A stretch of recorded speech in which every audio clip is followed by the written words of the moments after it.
दोस्तों, आज की कहानी शुरू करने से पहले मैं आपसे एक सवाल करता हूं और मैं उम्मीद भी करता हूं कि आप इस सवाल के जवाब जरूर देंगे। अगर कोई भी आम इंसान छोटी बड़ी गलती करता है तो उसे सज़ा कौन देता है? पुलिस प्रशासन ही ना। पर ज़रा सोच करके देखिए कि अगर पुलिस प्रशासन ही गलत करने लगे तो फिर आम जनता किसके पास जाएगी? ये सवाल मैं इसलिए कर रहा हूं क्योंकि आज की कहानी में पुलिस को एक लड़की की डेड बॉडी बरामद तो होती है, लेकिन पुलिस की लापरवाही की वजह से उस लड़की की डेड बॉडी का शिनाख्त कराने में लगभग 3.5 साल का समय लग जाता है। और आखिरकार 3.5 साल के बाद पुलिस जब उस डेड बॉडी को लड़की के परिवार वालों के हवाले करती है तो पुलिस प्रशासन के तरफ से कोई भी जवाब देने के लिए तैयार नहीं होता है, जिसकी वजह से लोगों के अंदर भी गुस्सा फूट फूट करके बाहर निकलने लगता है। वाकई में दोस्तों, आज की जो कहानी है ये आपको भी सोचने और समझने पे मजबूर कर देने वाली है। नमस्कार, आदाब, मैं हसमुद्दीन और आप देख रहे हैं सफ़र क्राइम तक। दोस्तों, आज की जो सच्ची घटना मैं आपको सुनाने वाला हूँ, दरअसल ये घटना है उत्तर प्रदेश की। उत्तर प्रदेश का एक ज़िला पड़ता है इटावा और इसी इटावा का एक थाना पड़ता है जसवंत नगर। जसवंत नगर थाने के अंतर्गत एक गांव आता है चक सलेमपुर और इसी चक सलेमपुर गांव का रहने वाला है कुंवर सिंह, जो पेशे से एक किसान है। दरअसल कुंवर सिंह के परिवार में उसकी पत्नी भगवान देवी के अलावा टोटल 5 बच्चे हैं, जिसमें 3 बेटियां और 2 बेटा। अपने 3 बच्चों की शादी कर चुका है और चौथे नंबर की बेटी है रीमा कुमारी। रीमा जिसकी उम्र है लगभग 22 साल, जो अपने ही इलाके के एक स्कूल से 11वीं की पढ़ाई कर रही है। बात कर रहा हूँ मैं 22 सितंबर 2020 की दोपहर के करीब 12 बजे के आसपास। दरअसल 22 तारीख से ठीक एक सप्ताह के बाद रीमा की बारात आने वाली थी, लेकिन अचानक रीमा की तबीयत खराब हो जाती है। इसीलिए 22 सितंबर को करीब 12 बजे के आसपास इसी जसवंत नगर में दवा लेने के लिए अपने घर से निकलती है। लेकिन एक बार जब अपने घर से निकलती है, उसके बाद से रीमा अचानक कहीं गायब हो जाती है। देर शाम तक भी रीमा जब अपने घर पे नहीं आती है तो रीमा के परिवार वाले परेशान हो जाते हैं और फिर उसे हर जगहों पे ढूंढना शुरू कर देते हैं। जब रीमा के नंबर पे फ़ोन करते हैं तो उसका नंबर भी स्विच ऑफ बताने लगता है। जहाँ तहाँ ढूंढने की कोशिश तो करते हैं, लेकिन देखते ही देखते पूरी रात गुजर जाती है और अगली सुबह तक भी ना तो रीमा अपने घर वापस आती है और ना ही उसका मोबाइल ऑन होता है। इसीलिए कुंवर सिंह और उसकी पत्नी भगवान देवी उनके जितने भी जानने वाले रिश्तेदार होते हैं सबके घरों पे जाते हैं और अपनी बेटी के बारे में पूछताछ करते हैं। इस पूछताछ में 2 दिन का और भी समय गुजर जाता है। जब रीमा का कहीं कुछ पता नहीं चलता है तो आखिरकार 26 सितंबर 2020 को इसी जसवंत नगर थाने में जाते हैं और अपनी बेटी की गुमशुदगी की रिपोर्ट दर्ज करा देते हैं। पुलिस जब गुमशुदगी की रिपोर्ट दर्ज कर लेती है, उसके बाद से पुलिस भी रीमा को ढूंढना शुरू कर देती है। इस जांच पड़ताल में लगभग 3 दिन का और समय गुजर जाता है, पर बावजूद इसके रीमा का कहीं कुछ पता नहीं चलता है। और जैसे ही 3 दिन का समय गुजर जाता है, आखिरकार 29 सितंबर को इसी चक सलेमपुर गांव के बाहर बाजरे के खेत में एक डेड बॉडी का कंकाल लोगों को दिखाई देता है। लोग जब उस कंकाल को देखते हैं, इस बात की जानकारी पुलिस को दे देते हैं। इधर पुलिस को जैसे ही सूचना मिलती है, पुलिस फौरन अपने टीम के साथ जब उस बाजरे के खेत में जाती है तो देखती है कि वहाँ पे सिर्फ कंकाल पड़ा हुआ है। हालांकि उस कंकाल को देख करके ये भी नहीं मालूम चलता है कि मरने वाला एक पुरुष है या फिर महिला। लेकिन तभी इस बात की जानकारी जब रीमा के माता पिता को मालूम चलता है, वे लोग भी घटनास्थल पर पहुँच जाते हैं। दरअसल घटनास्थल पर ही एक जोड़ी चप्पल, कुछ कंगन और एक लेडीज़ का कपड़ा पड़ा हुआ था। इन सारी चीज़ों को जब कुंवर सिंह और उसकी पत्नी भगवान देवी देखते हैं तो देखने के बाद उसकी पहचान कर लेते हैं और रोते हुए पुलिस वालों से कहते हैं कि साहब, मरने वाली कोई और नहीं बल्कि मेरी ही बेटी रीता कुमारी है, क्योंकि ये चप्पल, कंगन और कपड़े सब के सब रीमा के ही है। लेकिन पुलिस इस बात को मानने के लिए तैयार ही नहीं होती है। दरअसल पुलिस कंकाल को अपने कब्जे में लेने के बाद पोस्टमार्टम के लिए भेज देती है और साथ ही साथ कुंवर से कहती है कि जब तक कंकाल का DNA जांच नहीं हो जाता है और रिपोर्ट नहीं आ जाती है, तब तक हम ये नहीं कह सकते हैं कि मरने वाली तुम्हारी बेटी रीमा कुमारी ही है।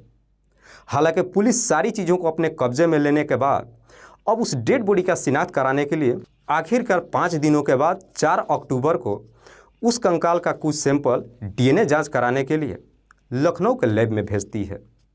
हालांकि सिंपल जांच करने के लिए वहां चला तो जाता है, लेकिन रिपोर्ट आने में काफ़ी समय लग जाता है। दरअसल पुलिस बीच में कई बार रिमाइंडर करती है, तब जाकर के आखिरकार 26 मार्च 2022 को वो रिपोर्ट आता है। लेकिन जब रिपोर्ट आता है तो रिपोर्ट में बताया जाता है कि सैंपल सही नहीं भेजने की वजह से रिपोर्ट क्लियर नहीं हो पाई है। दरअसल जब रिपोर्ट आती है तो उसे ये पता ही नहीं चल पाता है कि मरने वाली रीमा है या फिर कोई और है। लेकिन रिपोर्ट आने से पहले इधर चक सलेमपुर गांव में एक अलग ही बवाल शुरू हो जाता है। दरअसल गांव के लोग जो एक दूसरे से बातचीत करते हुए कहते हैं कि रीमा का राम कुमार के साथ में प्रेम प्रसंग चल रहा था। राम कुमार जिसकी उम्र है लगभग 45 साल, जो ऑलरेडी शादीशुदा है। राम कुमार की पत्नी का नाम है मिथिलेश देवी और एक बेटा भी है जिसका नाम है अमित, जो रीमा के ही गांव के रहने वाला है। दरअसल गांव के कुछ लोग कहते हैं कि हमने रीमा को कई बार राम कुमार से मिलते हुए देखा है। गांव के लोग जब इस तरह की बातें कहते हैं, आखिरकार ये खबर उड़ते हुए कुंवर सिंह और उसकी पत्नी भगवान देवी के कानों तक पहुंच जाती है। रीमा के माता पिता को जब इस तरह की जानकारी मालूम चलता है, फिर से वो थाने में जाते हैं और सारी बात पुलिस को बताते हुए कहते हैं कि साहब, मेरी बेटी की हत्या किसी और ने नहीं बल्कि राम कुमार और उसके परिवार वालों ने ही किया है। लेकिन इतना सब कुछ बताने के बावजूद भी पुलिस कुंवर सिंह की बातों पर यकीन नहीं करती है, बल्कि पुलिस अब सच्चाई पता लगाने के लिए रीमा के मोबाइल नंबर का जब कॉल डिटेल्स निकलती है तो उस डिटेल्स से भी यही मालूम चलता है कि 22 सितंबर को करीब 12 बजे के आसपास रीमा जब अपने घर से निकली थी, उसके ठीक 2 घंटे पहले करीब 10 बजे के आसपास आखिरी बार राम कुमार ने ही रीमा के नंबर पे कॉल किया था। पुलिस को इस तरह की डिटेल्स तो मिल जाती है, लेकिन बावजूद इसके पुलिस ना तो राम कुमार को थाने में बुलाती है और ना ही उससे कोई सवाल जवाब करती है, क्योंकि पुलिस भी अपने जीत पे ही बैठ जाती है कि जब तक डीएनए से ये क्लियर नहीं हो जाता है कि रीमा अब इस दुनिया में नहीं है, तब तक पुलिस राम कुमार से कोई सवाल जवाब नहीं करेगी। इधर रीमा के माता पिता जब थाने में जाते हैं, पुलिस से काफ़ी रिक्वेस्ट करते हैं कि साहब एक बार आप लोग राम कुमार से पूछताछ जरूर कीजिए, लेकिन पुलिस इनकी एक बात नहीं सुनती है। और इधर इस बात की जानकारी जब राम कुमार को मालूम चलता है कि रीमा के परिवार वालों ने राम कुमार के पूरे परिवार के ऊपर आरोप लगा दिया है, तो राम कुमार का पूरा परिवार भी गांव छोड़ करके फरार हो जाता है। जब गांव छोड़ करके चले जाते हैं, फिर से कुंवर सिंह थाने में जाता है और जाकर के पुलिस वालों से रिक्वेस्ट करते हुए कहता है कि साहब, इससे पहले कि आरोपी कहीं भाग जाए, अभी भी वक्त है, एक बार राम कुमार को थाने में बुलाइए और उससे सख्ती से पूछताछ कीजिए। लेकिन पुलिस कुंवर के बातों पर यकीन ही नहीं करती है और धीरे धीरे यूं ही समय गुजरने लगता है। इधर 26 मार्च 2023 को जब लखनऊ से इस तरह की रिपोर्ट आती है, उसके बाद से अब फिर से कुंवर थाने में जाता है और जाकर के पुलिस वालों से कहता है कि साहब, मेरी बेटी के कंकाल को हमारे हवाले कर दीजिए ताकि हम लोग उसका अंतिम संस्कार कर दें। लेकिन पुलिस कुंवर को जवाब देते हुए कहती है कि जब तक डीएनए रिपोर्ट सही तरीके से नहीं आ जाती है, तब तक वह कंकाल किसी को नहीं दिया जाएगा। आखिरकार उसके बाद से पुलिस उसका डीएनए दोबारा से जांच करवाने के लिए 4 अगस्त 2022 को आगरा में भेजती है। लेकिन 4 अगस्त 2022 को डीएनए का सैंपल जब आगरा में भेजा जाता है, तो वहां से ये जवाब दिया जाता है कि दरअसल ये मामला हमारे इलाका का नहीं है, इसीलिए उसका डीएनए जांच नहीं किया जाता है।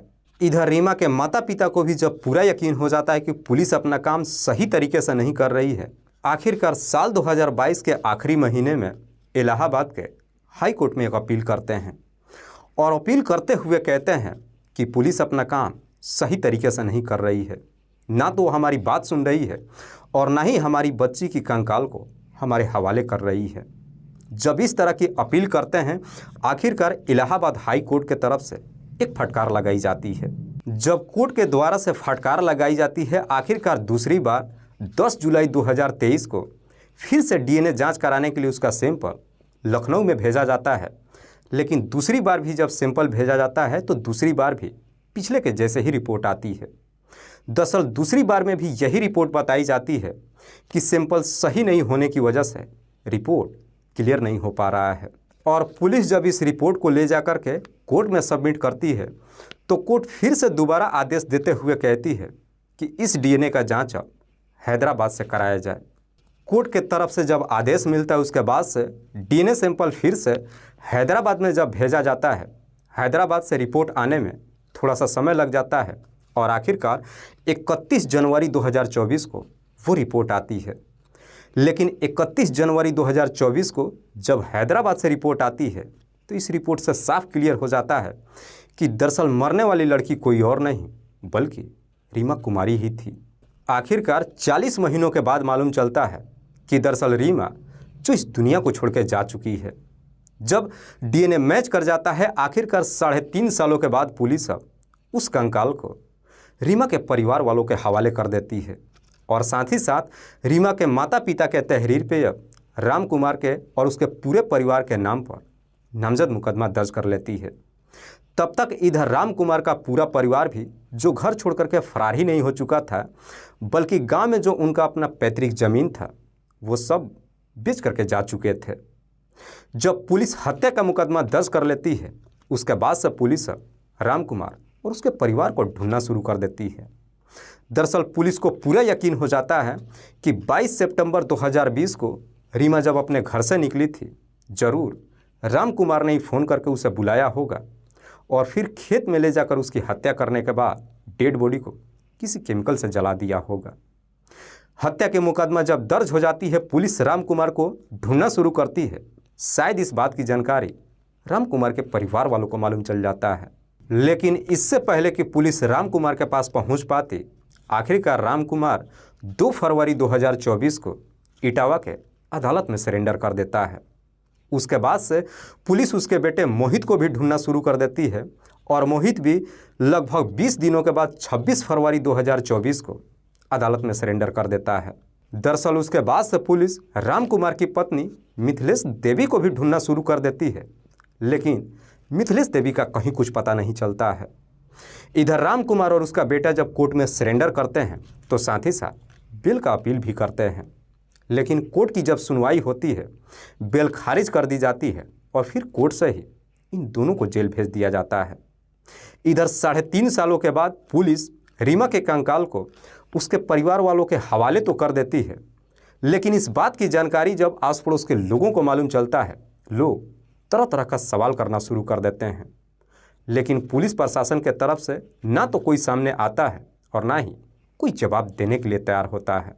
दरअसल रीमा के माता पिता रोते हुए मीडिया वालों से कहते हैं कि अगर पुलिस अपना काम सही तरीके से की होती तो जिस वक्त हमारी बेटी की हत्या की गई थी उसी वक्त ही पुलिस अपराधी को भी पकड़ ली होती, लेकिन पुलिस ना तो अपना काम सही तरीके से की और ना ही कभी हमारी बात सुनी। फिलहाल रीमा के 2 आरोपी जो जेल के अंदर अपनी सज़ा काट रहे हैं और पुलिस राम कुमार की पत्नी मिथिलेश देवी को ढूंढ रही है। दोस्तों, इस पूरी घटना के बारे में आप क्या सोचते हैं? आप अपनी राय हमें कमेंट बॉक्स में ज़रूर दीजिएगा। जाते जाते मैं आपको बता दूं कि कुछ मेरे व्यूअर्स हैं जो रोज़ाना मेरे इस वीडियो को देखते ही नहीं हैं बल्कि अपना कीमती समय निकाल कर अपना प्यार भी देते हैं, जिनमें से एक का नाम है जय गंगवार। जय गंगवार जो बरेली उत्तर प्रदेश के रहने वाले हैं। दूसरे मेरे व्यूअर हैं अमित सूरी। अमित सूरी जो सीतामढ़ी बिहार प्रदेश के रहने वाले हैं। तीसरे मेरे व्यूअर हैं डीए कुरैशी। डीए कुरैशी जो बमनीपुर उसराहार इटावा उत्तर प्रदेश के रहने वाले हैं। चौथे मेरे व्यूअर हैं जमील शेख। जमील शेख जो सऊदी अरब में रह कर के नौकरी करते हैं और वहीं से मेरी इस वीडियो को देखते हैं। लास्ट मेरे व्यूअर हैं आफ्ताब कौशल। आफ्ताब कौशल जो लंदन में रह कर के नौकरी करते हैं और वहीं से मेरी इस वीडियो को देखते हैं। मैं आप तमाम व्यूअर्स को तहे दिल से शुक्रिया अदा करता हूँ। कल फिर मिलते हैं एक और नई सच्ची घटना के साथ। तब तक के लिए जय हिंद, जय भारत।